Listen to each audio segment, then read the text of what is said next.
Hello everyone, कैसे हैं आप सब। आज की वीडियो में बात करेंगे निफ्टी की कल की चाल। बंद होगा क्या वोडाफोन आइडिया, बैंक डूबेंगे, मोरेटोरियम पीरियड 2 साल के लिए बढ़ेगा, फ्यूचर रिटेल 10% लोअर सर्किट क्यों, यानी बहुत सारी चीजें, बहुत सारा क्वेश्चन मार्क, बहुत सारे सवालों के जवाब एक ही वीडियो में। तो मैं मुकुल अग्रवाल आपका आप ही के यूट्यूब चैनल में स्वागत करता हूं। जो भी नए लोग हों, ये जानिए ये एक चैनल नहीं है, ये एक फैमिली है जहां पे हमारी कोशिश है हम आपके साथ आपको सिखाएं भी और आपको कमाने में भी हेल्प करें। तो चैनल को इसीलिए सब्सक्राइब करना है क्योंकि यहां पे मिलती है भाई वाली एडवाइस, और बेल आइकॉन हिट करके रखिएगा तो हर एक अपडेट मिलती रहेगी। तो शुरू करते हैं निफ्टी से। कल की वीडियो हमने निफ्टी की बनाई थी और कल की वीडियो में निफ्टी में हमने आप लोगों को 535 का लेवल दिया था। पहला 508.90 पैसे का हाई मारा और उसके बाद गिर गया, यानी 535 का लेवल नहीं आया। तो मैं इसके बारे में कोई बात नहीं करूंगा, बाकी मेरे स्टूडेंट समझ गए होंगे कि मार्केट यहां से क्या किया। लेकिन जो 535 का प्रॉपर लेवल दिया था, 552.80 पैसे का हाई मारा और उसके बाद किस तरीके से ये जो हमने इजी स्ट्रेटेजी दी थी जिससे आप पैसा कमा सकते हैं, उसका कंफर्मेशन मिलकर फ्री फॉल 400 का लो मारा, यानी 135 पॉइंट। 50 पॉइंट इंटरडे में मैंने गारंटी कमिटमेंट किया हुआ है, मिनिमम 50 पॉइंट का पहला टारगेट आपको निफ्टी में कमाने को मिलेगा। जिन्होंने भी कमाया हो जरूर बताइएगा, क्योंकि हमारी कोशिश है अगेन भाई वाली, आप कमाते रहें और बढ़ते रहें। तो ये था निफ्टी, और इस तरह का एडवांस लेवल जरूर सोचिए कि क्या आप निकाल पा रहे हैं खुद से या नहीं। अब देखिए, अब बात करते हैं निफ्टी के बारे में। कल भी हमने कहा था ये जो बड़ी कैंडल है ये कुछ ना कुछ कह रही है, और इस कहती हुई कैंडल की इस फ्राइडे की क्लोजिंग, जो संडे की वीडियो थी निफ्टी में हमने डिस्कस किया था, इस फ्राइडे की क्लोजिंग बहुत इंपॉर्टेंट आएगी, क्योंकि आज की जो कई सारी टॉपिक है वो डिस्कस करेंगे तो आपको समझ में आएगा कि इस वीक की क्लोजिंग क्यों इंपॉर्टेंट आएगी। जिसमें कल 535 वापस से वही पुराना resistant as it is valid, और 11,648 एज इट इज वैलिड है। जो नीचे में सपोर्ट पॉइंट है 11,388, 11,300 और 11,244 का है। अगर मार्केट 535 के पास जाती है, सेल का कंफर्मेशन जैसा कि मैंने आपको दिखाया वहां से मिलता है, आप बिंदास सेल करें। लेकिन अगर 535 के पास सेल का कंफर्मेशन नहीं मिलता है, मार्केट ऊपर से जाती है, तो आप बाय करें 648 के लिए। फिर सेलिंग 648 के बारे में सोचना है। और मार्केट यहां से 388 पे आती है और वहां से अगर आपको बाइंग का कंफर्मेशन मिलता है तो आप बाय कर सकते हैं। लेकिन 388 के नीचे गिरती है तो आप सेल कर सकते हैं, जिसमें नेक्स्ट सपोर्ट 300 और 244 का है। ये पूरा यूएस मार्केट ओपन होने से पहले मैं हमेशा वीडियो रिकॉर्ड करता हूं, क्योंकि आपको पता चल सके कि एडवांस प्रेडिक्शन की पावर क्या है, किस तरीके से एडवांस प्रेडिक्शन काम करता है, और उसका रिजल्ट एवरीडे में यहां पे लाइव आपको दिखाता हूं, जिससे आप पैसा कमा सको। और यही चीज हम आपको अपनी क्लासेस में भी सिखाते हैं। साथ में भारतीय एयरटेल देख लीजिए, 525 का हमने आप लोगों को दिया था बाइंग का गेम, और किस तरीके से 555 पोजिशनल में बिना है। तो उम्मीद करूंगा कि जरूर आप लोगों ने पैसा कमाया होगा।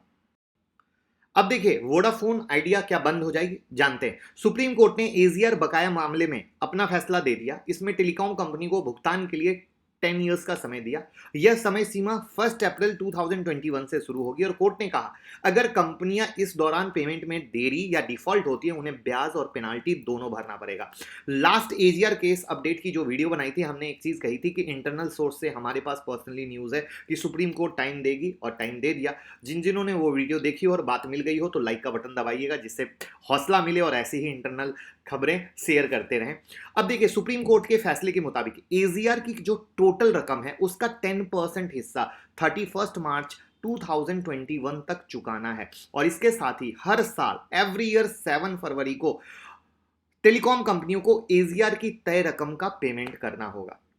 कोर्ट ने इसी के साथ यह भी कहा कि इस बकाये का फिर से कोई वैल्यूएशन नहीं किया जाएगा, यानी जो आज रकम तय की गई है वही भरनी होगी।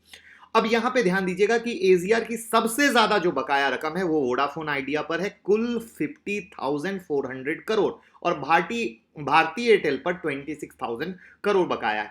तो यहां पे वोडाफोन आइडिया ने कहा कि एजीआर की रकम भरने पर दबाव बनाया गया तो कंपनी बंद हो जाएगी, ये बाकायदा वोडाफोन आइडिया का कहना है। तो इस अब न्यूज का इंपैक्ट क्या हुआ, भारतीय एयरटेल और आरकॉम के शेयर में तेजी देखी, दूसरी तरफ वोडाफोन आइडिया के शेयर 15% गिर गए।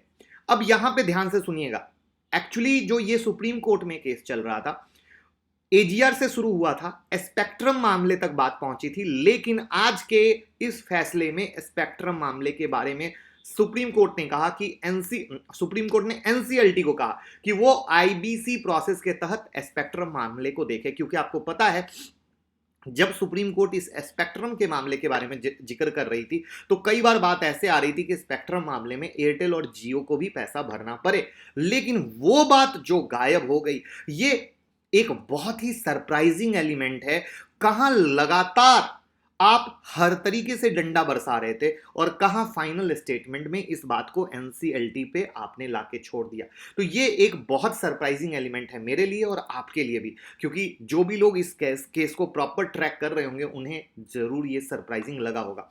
अब देखिए बात करते हैं कि वोडाफोन आइडिया पर कैसे असर होगा। देखिए पेरेंट कंपनी के सहयोग के बिना वोडाफोन आइडिया पर ताले लग सकते हैं, ये पक्की बात है। और टेलीकॉम कंपनियों को एजीआर जो बकाया की भुगतान की 10% राशि 31 मार्च 2020 तक चुकाना है और वार्षिक किस्त 7 फरवरी से भरनी है। उसके लिए इनके पास पैसे कहां से आएंगे? अगर पेरेंट कंपनी दे पाती है तो हो पाएगा, जिसमें इसके कारण जो इंपैक्ट दिखेगा वो बड़ा ही मुश्किल है, क्योंकि आपको जैसा कि मैंने बताया 50,000 करोड़ का बकाया है और 10% तुरंत देना है। तो पेरेंट कंपनी देती है नहीं देती है वो भी मार्केबल पॉइंट है। और हर साल जो हिसाब किताब बनता है वो है 5,000 करोड़ का। 50,000 करोड़ यानी 5,000 करोड़ देना है। तो जो खुद कहती है कि भैया हमारे पास स्टाफ को सैलरी देने को पैसे नहीं है, वो कहां से भरेगी? तो ये एक बहुत इंपॉर्टेंट बात है।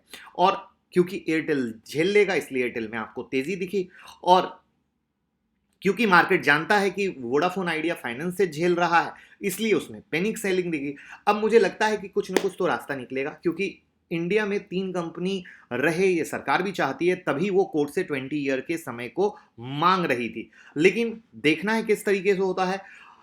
बट बस इतनी सी चीज है बार बार कि पेरेंट कंपनी अगर आगे आती है तो चीजें सही होंगी, वरना बहुत ही मुश्किल होने वाली बात है।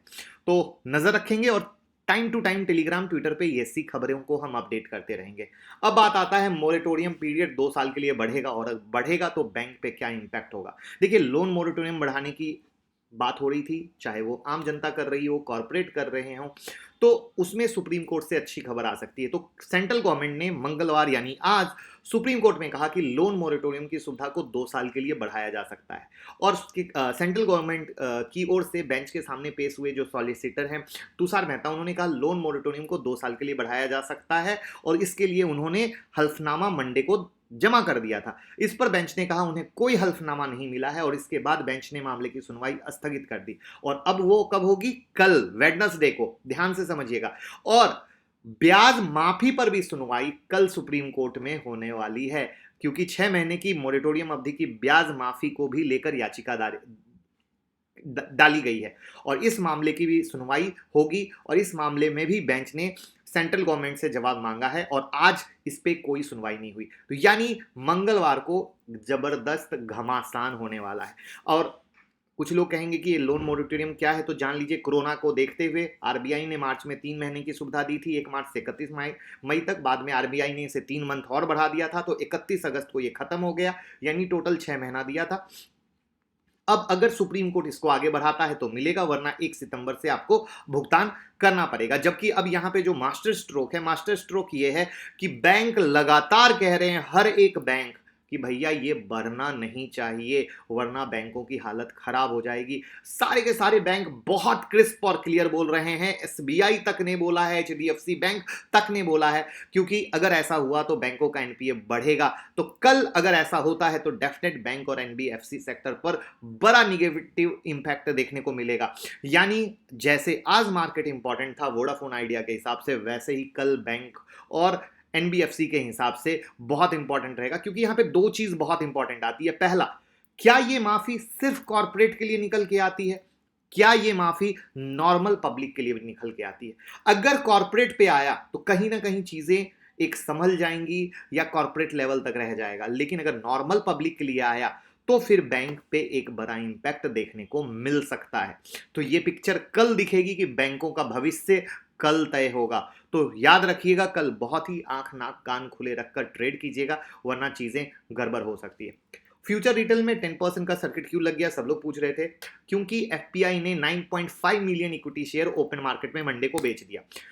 अब आप कहोगे ये कौन सी पार्टी थी, तो वर्ल्ड का लार्जेस्ट सोवरेन वेल्थ फंड है जिसका नाम था the government pension fund global. उन्होंने 9.5 मिलियन शेयर यानी 1.75% स्टेक सेल किया और इनके पास टोटल थे 2.28% का स्टेक। तो जैसा कि आपको पता है रिलायंस और फ्यूचर ग्रुप में डील हुई, रिलायंस ने फ्यूचर ग्रुप को टर्म कंडीशन जो हुआ है, मैंने सारी वीडियो बना दी है किस हिसाब से क्या हुआ है, अगर आपने नहीं देखा हो तो देखिए। और ये लोअर सर्किट क्यों लगा उसका रीजन मैंने आपसे शेयर कर दिया। तो उम्मीद करूंगा आप परेशान नहीं होंगे, बट कल मार्केट को बहुत ध्यान से डील करना है कि मार्केट किस करवट बैठता है, मोरेटोरियम पीरियड पे क्या होता है, क्योंकि वो बैंकिंग के लिए बड़ा हिट होगा। साथ में निफ्टी के मैंने लेवल दे दिए हैं। और प्लीज कंटेंट पसंद आए तो लाइक दबाइएगा, जिससे ये पता चलेगा जो मैं डिलीवरी कर रहा हूं वो परफेक्ट जा रही है। मेन लाइक का मकसद ये होता है। प्लस आपको क्या लगता है मोरेटोरियम मिलना चाहिए या नहीं मिलना चाहिए, कमेंट बॉक्स में जरूर बताइएगा, जिससे ये भी लगे पब्लिक क्या सोच रही है, पब्लिक का विजन क्या है। और हम आपकी केयर करते हैं, आप लोगों की केयर करें शेयर करके, अगर आपको अच्छा लग रहा है तो। Thank you so much.